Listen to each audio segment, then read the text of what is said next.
Oxygène. Oxygène. Midi 13h30. Hashtag Je reste chez moi. Benjamin Ducongé. Et on va recevoir avec nous un nouvel invité pour ceux et celles qui ne le connaissent pas. Je voudrais vous présenter aujourd'hui un artiste qui est connu, qui a des millions de fans, mais pas forcément en France, des millions de fans en Chine. Il s'agit de Dantes Dai Liang. Bonjour Dantes. Salut, je Alors, suis là, en France. ouais, alors Confiné. explique-nous comment se passe ton confinement. Tu es où actuellement? Tu es en Savoie, c'est ça? Je suis en Savoie, je suis en Maurienne et exactement là, je suis en fait dans une ancienne boulangerie où il y a un four à pain. On ne le voit pas sur l'image, mais en fait, c'est la maison de mon arrière-grand-mère. Voilà, donc je Waouh. suis dans la montagne à 1100 mètres d'altitude à Saint-Colomban-des-Villars. Saint-Colomban-des-Villars. Alors, raconte-nous un peu ta vie qui est assez incroyable. Toi, tu es artiste et tu chantes pas en français, tu chantes en chinois, en mandarin. Alors, c'est vrai que je chante d'abord en chinois, dans le sens où j'ai habité pendant 10 ans non-stop en Chine, et ça fait 20 ans en fait que j'ai une carrière musicale en Chine, donc depuis 2000, l'année 2000, et là on est en 2020, donc ça fait pile 20 ans. Ouais. Et donc j'étais en Chine au mois de janvier, au mois de janvier pour des concerts, et j'ai dû rentrer en France pour un concert en Bretagne autour du 15 janvier. Et c'est à cette période qu'en fait, on a appris qu'en Chine, il y avait le coronavirus qui commençait et donc que la Chine commençait à fermer ses portes. Et moi, j'étais donc en France. Mais alors raconte-nous, Dantes, quand au début du mois de janvier, tu étais en Chine, on parlait pas de coronavirus là-bas à l'époque? Pas du tout. Donc, moi, j'étais à Shanghai pour un concert. J'étais sur l'île de Hainan dans le sud de la Chine pour des concerts. C'était vraiment super. J'ai des très belles images. Enfin, vraiment, c'était nickel, comme d'habitude. Comme d'habitude. Et puis, quand je suis rentré en France, juste avant de faire ce concert en Bretagne dans une école de commerce où on enseigne le chinois pour des élèves français, des étudiants français qui sont supposés aller bosser en Chine, on apprend par les médias chinois d'abord que le coronavirus sévit en Chine. Et donc tout de suite, on comprend avec les organisateurs chinois donc, en Bretagne que ça va être quelque chose de très très dur et que c'est la catastrophe en fait. Alors Et, et qu'est-ce en même Qu'est-ce que ça t'inspire, Dantes, quand tu vois qu'on a confiné une partie du pays là-bas? La Chine, c'est quand même un pays extraordinaire dans le sens où tout est immense là-bas et en particulier le nombre d'habitants. Si tu veux, on doit être autour Attends, je ne veux pas dire de bêtises, mon concert c'était le 25 janvier, donc on doit être autour du 23 janvier. Et là, on entend dire que Wuhan va être confiné. Ouais. Wuhan, c'est une ville où je suis allé, j'ai fait des concerts là-bas. Des millions de personnes, alors je ne me rappelle plus voilà, enfin, énormément de Non, mais gens. la province, c'est autour de 50 millions, donc rien que la province, Oui, ça représente la France, quoi. ça représente la France. En fait, ma première réaction, c'est de penser aux gens qui sont confinés dans ces grands buildings. Parce que moi, à Shanghai, j'habitais dans un building, c'est-à-dire avec des buildings où 40, 50 étages. Et je m'imaginais la douleur que pouvaient ressentir tous ces gens. Voilà, c'est la première chose qui m'a choqué. Voilà, c'est ça qui m'a fait mal au début. Et puis après, surtout, de comprendre que euh, si en Chine il se passait ça au mois de janvier, ça voudrait dire qu'en Europe, quelques mois après, ça serait une grosse galère. Le port du masque, on voit beaucoup sur les images des télés chinoises et puis peut-être dans les pays voisins d'Asie, c'est quelque chose qui est rentré dans la culture. Ils ont l'habitude de ce port du masque, ce qui n'est pas notre cas en France, qui est complètement nouveau ici. Tout à fait. En fait, moi, pour te dire, donc à Shanghai, quand je vais à Shanghai, particulièrement Shanghai parce que c'est une ville, une grande ville et il y a une pollution qui est supérieure à ce qu'on a en France, c'est tout à fait normal de porter un masque quand on joue au foot, par exemple. Moi, je jouais tous les samedis après-midi à Shanghai au foot avec mes amis et on mettait des masques lorsqu'il y avait des pics de pollution. Je mettais aussi des masques quand j'avais eu une grippe, enfin en tout cas quand j'étais très enrhumé et qu'on se retrouvait avec des amis pour des réunions ou des choses comme ça.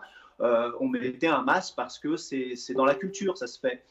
Ça m'est arrivé aussi de mettre des masques pour, oui, donc pour le sport, pour jouer au tennis, parce que je jouais au tennis sur les buildings de Ouais. Shanghai, il y a des terrains de tennis, donc pareil, on mettait des masques.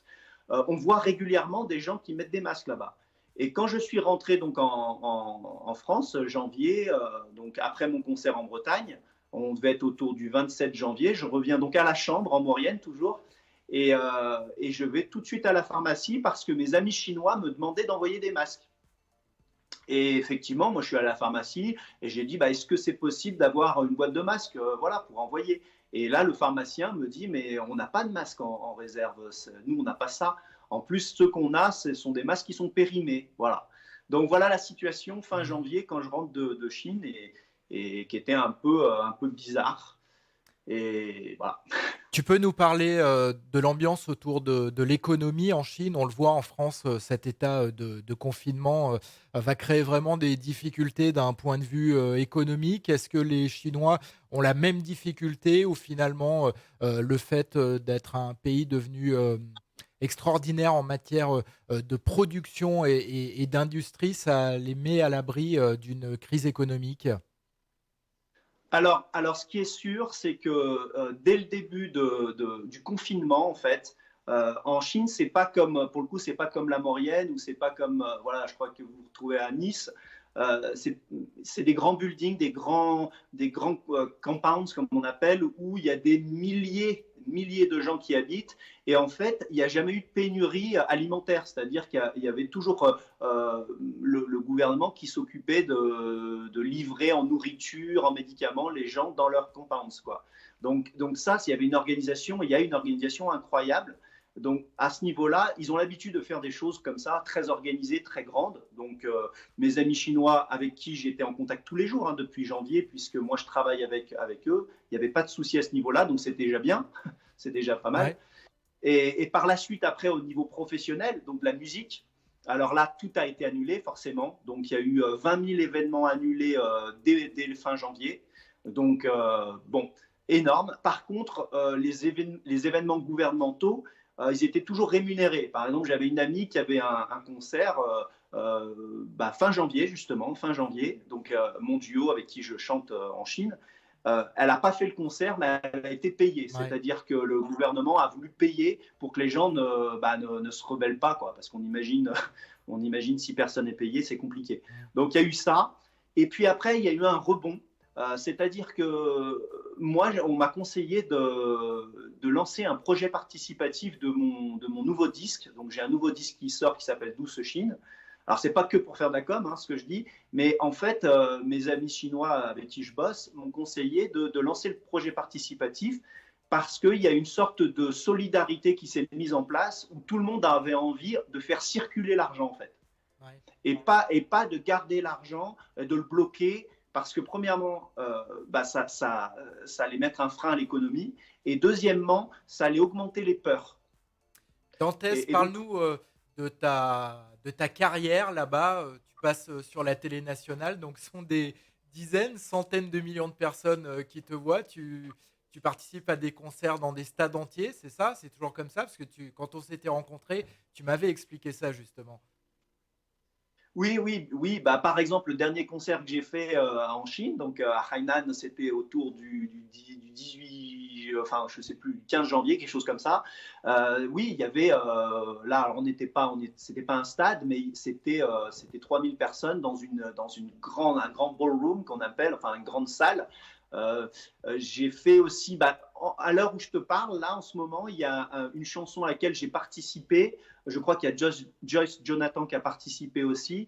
Une chanson en français pour remercier le personnel Cool. médical, voilà, qui est en train d'être diffusée sur la CGTN française.